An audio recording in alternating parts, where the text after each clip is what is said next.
Okay, this video is for showing how performance testing worked for me when I did the data grid with the Google Performance tools. I wanted to be able to see where the problems were because I knew there were some memory leaks and stuff that were in it. I wasn't sure exactly where all of them were though. Um, and so, in using the Google tools, one of the first things I realized through going through some tutorials was that the garbage collection compiler isn't consistent when it runs. It kind of runs in an unpredictable manner, and through that it will garbage collect at random places, and if you get all your stuff removed it will actually collect them eventually, but it's hard to predict exactly when that's going to happen. So with the garbage collection and stuff, it's important to make sure that you actually run your test case that you're doing multiple times. What I did in my case here is I actually set up a series of commands and stuff, and I set that to run 100 times. Each of the sequence basically consists of creating a data grid with single rows, initializing it with some data, and then destroying it, and then creating a data grid that had grouped rows, initializing it with some data, and then destroying it. And then it would run through that cycle 100 times. So essentially it created, initialized, and destroyed the data grid about 200 times. What was obvious when I ran this was that this memory here is what it started out with 17.10 meg to start with, just initializing the application, DOM that's in it, etc. But it cleared out the memory from the start, and then it slowly began to gain over time as I ran the data grid through its processing. So in other words, the data grid had to be holding on to something, otherwise this memory wouldn't just continue to increase when that's the only thing that's happening. It was obvious that it was DOM related though, because down here in the bottom we show event listeners in the blue and DOM in the green. And the event listeners were consistent. They were being added, they were being removed, so that they didn't change over time. There was no variation, but the DOM itself we can see is consistently growing as we are running our application. So it started out at 17 meg and ended up at 70 meg by the time it had ran its sequence of commands 100 times. And so obviously some problems there. To be able to try and find some of the problems, I used the profiles, and I went into the profiles and I created a take heap snapshot. And you click start on that and it'll spin for a little bit and it'll generate where all of your memory is currently existing in the application in that snapshot. The big red flag to me was all these detached DOM tree elements. I know that I've got DOM, it's basically must be referenced by some element somewhere, because all of these are detached, they don't exist in the page anywhere. But some JavaScript reference is holding on to those, so it haven't been picked up by the garbage collector yet. So I was trying to find out what I could do to figure out what these are. You can go and load these up into a detailed view that'll kind of show you more about what's in there.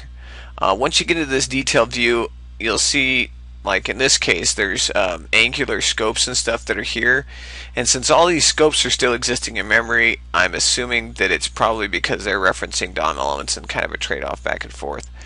And so I start opening these up and kind of looking for clues, looking for something that will tell me what that DOM element is. In these DOM elements I'm not really seeing much right off the bat. I'm seeing that it has an ID for the angular scope, but I'm not really sure exactly what this item is.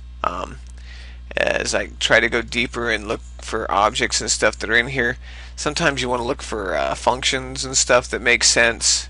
In this case, I don't see any functions that are actually particularly saying what that one is, but there are some of these in here, like this one here. It has the get row class height.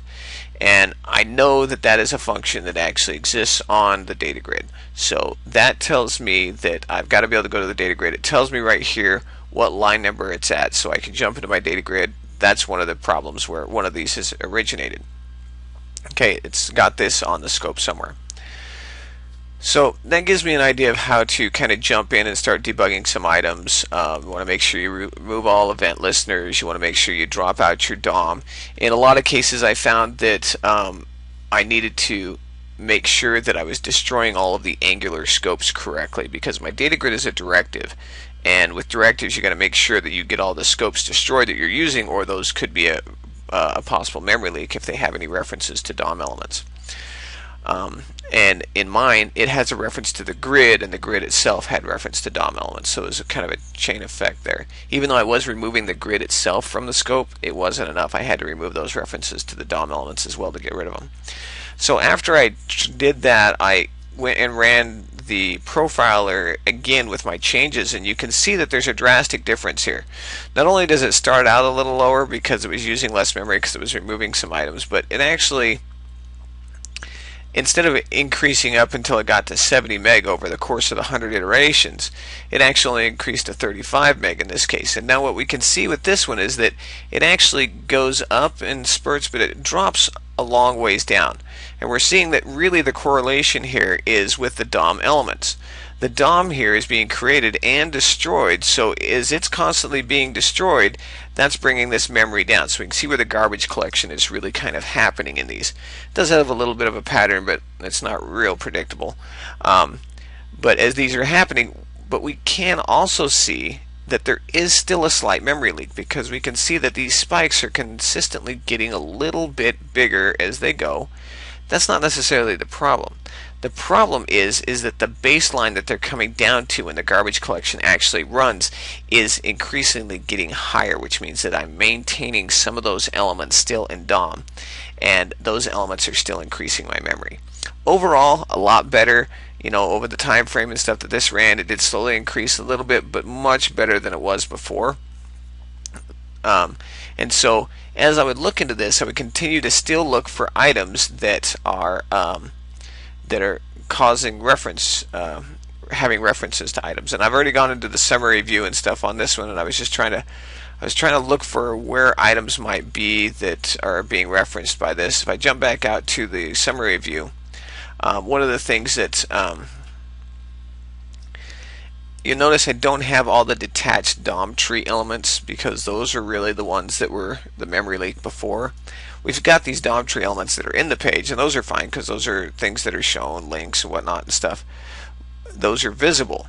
But as I scroll down a little farther, I do find that there are still some detached DOM tree elements in here, which, as I've messed around with this, that's been kind of my red flag, is if I see anything that's detached, well, it shouldn't be there anymore. It's only there because I've got a reference to it somehow. And so as I got to looking through this, and I find, you know, references to functions that might direct me to where they're at.